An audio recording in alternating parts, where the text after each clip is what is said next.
Assalamualaikum warahmatullahi wabarakatuh.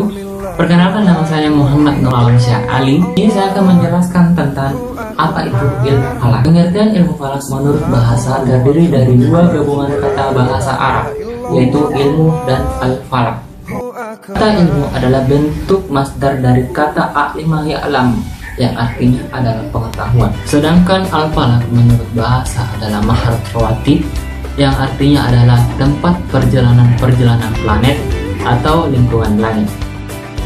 Nah, dari dua pengertian tersebut, kita dapat mengambil kesimpulan bahwa ilmu falak adalah ilmu yang mempelajari tentang benda-benda langit.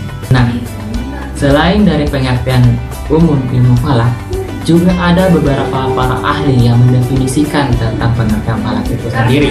Nah, yang pertama, menurut Syekh Muhammad Farid, mendefinisikan pengertian dari ilmu falak adalah ilmu yang mempelajari tentang lintasan benda-benda langit seperti matahari, bulan, bintang, dan planet-planet yang ada. Dan yang kedua, menurut Prof. Dr. Haji Abdul Aziz Dahlan mengatakan bahwa ilmu falak adalah ilmu yang mempelajari tentang benda-benda langit, baik dari bentuknya, fisiknya, ukurannya, dan suatu sejarah yang berhubungan dengannya. Itulah tadi penjelasan mengenai pengertian ilmu falak. Nah, selanjutnya akan dijelaskan oleh rekan saya mengenai dari sejarah ilmu falak itu sendiri. Saya atas nama Fitri Agastira akan menjelaskan tentang sejarah ilmu falak. Ilmu falak sebenarnya ilmu yang sudah lama dikenal oleh manusia seperti bangsa Mesir, Tiongkok, dan Babilonia. Telah mengenal dan mempelajarinya dari abad 28 sebelum Masehi. Yang awalnya hanya untuk menghasilkan hitungan untuk penyembahan berhala-berhala yang mereka pertuhankan itu.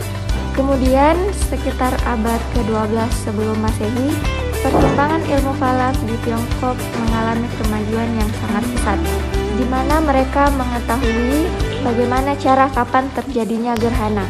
Dan tak kalah pentingnya, pada zaman abad ke-4 sebelum Masehi, ilmu falak memiliki kedudukan yang sangat penting, yaitu zaman keemasan. Dan pada abad ke-8 Masehi, pada masa Khalifah Al-Mansur, Khalifah dari Bani Umayyah, telah mendirikan sekolah astronomi di kota Baghdad.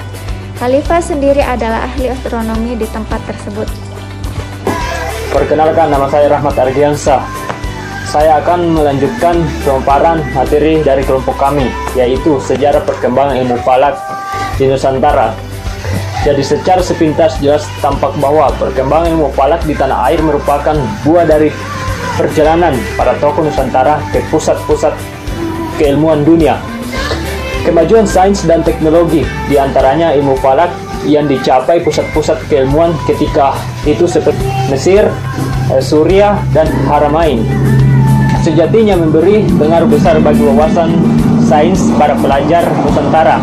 Kontak dan interaksi mereka kepada tokoh-tokoh yang memiliki keahlian di bidang ilmu falak pada akhirnya memberi wawasan penting bagi para pelajar Nusantara yang berikutnya di bawah ke Nusantara. Perkembangan ilmu falak di Indonesia tidak bisa dilepaskan dari kehadiran beberapa ulama Timur Tengah ke Nusantara. Di antaranya ulama yang berkembang adalah Syekh Abdul Rahman bin Ahmad pada tahun 1314 sampai 1896 yang berasal dari Mesir. Ulama ini mengunjungi kota Betawi dan membawa sejumlah catatan astronomi bernama Zich Sultani karya Ulugh Beg tahun 1449 Masehi. Ia kemudian mengajarkan kitab ini kepada sejumlah ulama di Betawi. Demikian. Saya Sapundra akan menjelaskan ulama dalam bidang falak di Nusantara.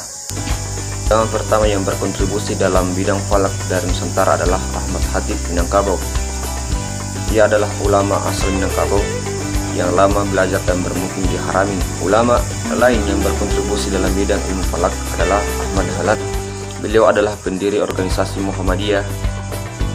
Ia dicatat mempunyai catatan tentang upaya merekonstruksi arah kiblat yang dilakukan terhadap Istiqomah di Yogyakarta.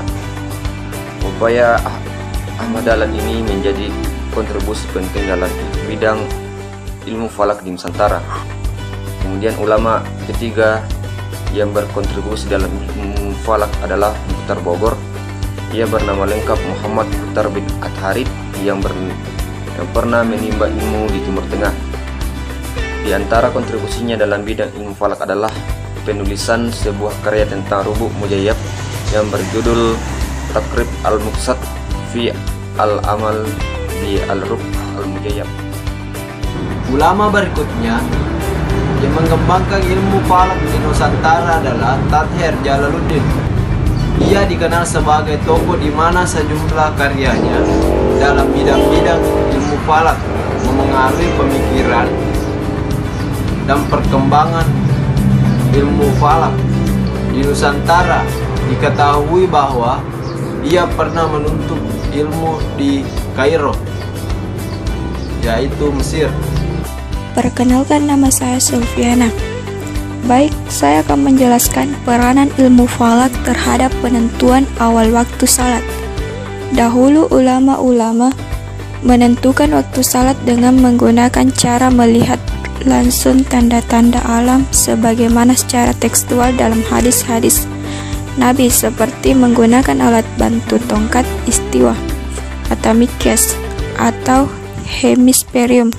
Hal tersebut merupakan metode cara yang digunakan oleh mazhab Ruqyah dalam menentukan waktu-waktu salat. Secara maksud kontekstual dari nas-nas tersebut, penentuan awal dan akhir waktu salat ditentukan. Posisi matahari dilihat dari suatu tempat di bumi. Mengenai hal tersebut, untuk mengetahui awal dan akhir waktu salat digunakan metode hisab atau menghitung. Dua metode tersebut berlaku di masyarakat. Ini dapat dilihat dari adanya tongkat istiwa atau istilah Jawa disebut pancet. آه يا جمال يا جمال آه يا جمال يا جمال